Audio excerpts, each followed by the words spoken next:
I'm sure all of you have heard the expression, diamonds are forever. If you've watched the James Bond movie, you're probably familiar with it. And as Judy astutely mentioned, diamonds are women's best friend. And it's actually my contention that by the end of my presentation, diamonds might actually be all of your best friends. I certainly hope so. So what I want to do is present to you some information about diamonds that you may not be familiar with. And it's something that I have, in the last few weeks, I found a mentor who happens to be Canada's premier expert on diamonds. He owns the largest retail diamond company in the country. And he's one of a handful of people in the world who has direct access to the diamond mines around the globe. And what he's found through his 30 years of experience in the industry is that we're at a very unique opportunity in time. There's a number of factors coming together that are going to affect the value of a specific segment of the diamond industry. So I'll maybe start by getting into a little bit of history on diamonds, and then I'll build into why you're going to want to know about these specific stones in particular. For most people, white diamonds are what we're all familiar with. My wife has 8 of them in her wedding band.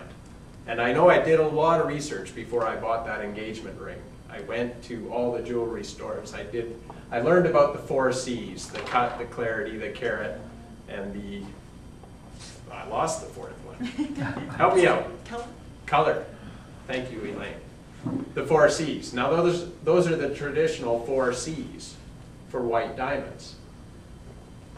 When I did my research, I found that my expectation was that I wanted the best quality, the least inclusions in the diamond.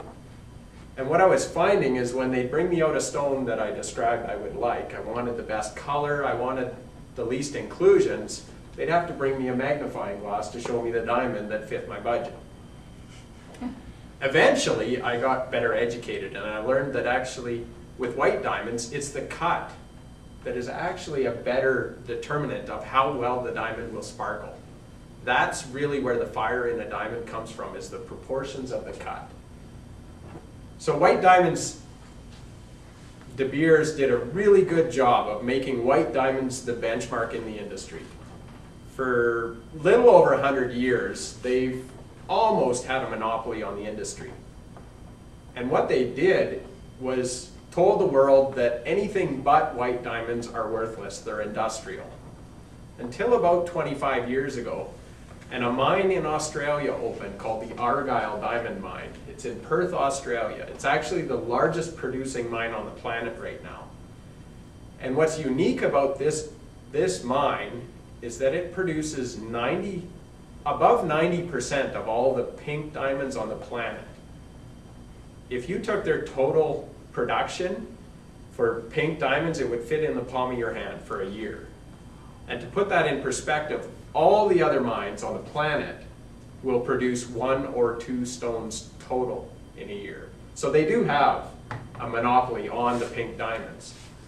About 25 years ago, somebody got the idea, well, pink diamonds are actually kind of nice. Women might actually like pink. It's a feminine color. Maybe we should market these instead of tipping our drills with them or grinding them up and using them to polish white diamonds. Why don't we market these pink diamonds? And at the time, just to give you an example, white diamonds are this benchmark.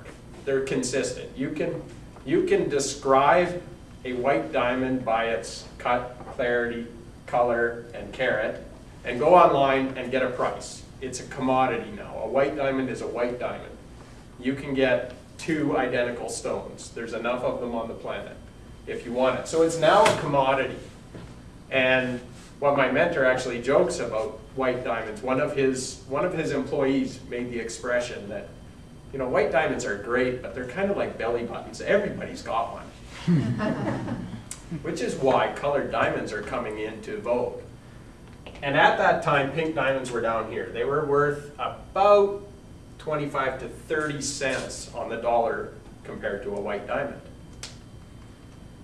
And in short order, in the last 25 years, they've gone from there to about here. They're 50 to 60 times what an equivalent white diamond is worth. Now that's not 50 to 60%, that's 50 to 60 times. And since that was the first of the colored diamonds to come onto the scene, the blues and the greens and the yellows and all the other colors have done the exact same thing. In fact, a blue diamond is closer to 100 times. And a red diamond is the most concentrated form of wealth on the planet. There are so few red diamonds on the planet that if you have one, you're doing very well. Let's just leave it at that. So there's one small segment of colored diamonds that's still down here. And the Argyle mine in Australia produces 70 to 80% of them on the planet. And in the last couple years, they've been rebranded. They were brown diamonds, which isn't all that attractive. Who wants a brown diamond? And a whiz kid at the mine, who was part of their marketing team, said, why don't we call them something different? And he had the idea, why don't we call them champagne? Why don't we call them cognac? Why don't we call them chocolate? Who doesn't want chocolate? What woman wouldn't want chocolate on their finger all the time? And that's what they've done. These stones are still at 30% of what a white diamond is worth. But this Argyle mine, which produces 70 to 80% of the world's supply, closes in 7 years. They've mined it out. There are no more. And what's more rare than a colored diamond is a mine that produces colored diamonds. There aren't any. Every other mine on the planet is a white diamond mine. So if you've seen the movie An Inconvenient Truth, you may have seen Al Gore walk across stage talking about global warming, and he gets to a point at the edge of the stage and he steps into a scissor lift and he goes straight up. That's where pink diamonds were 25 years ago. They went flat and then they went straight up.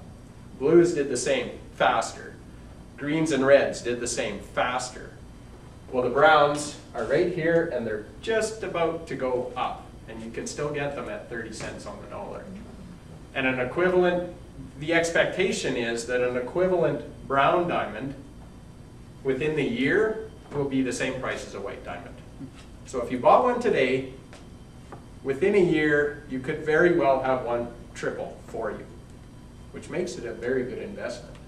And what woman wouldn't like to have a nice diamond? In fact, Oprah wears them now.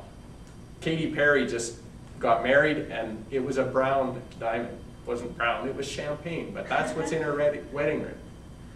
And that's why I think this is a unique opportunity. It's a very small window of opportunity. And if you'd like to know more, I'd be happy to tell you more. Thank you.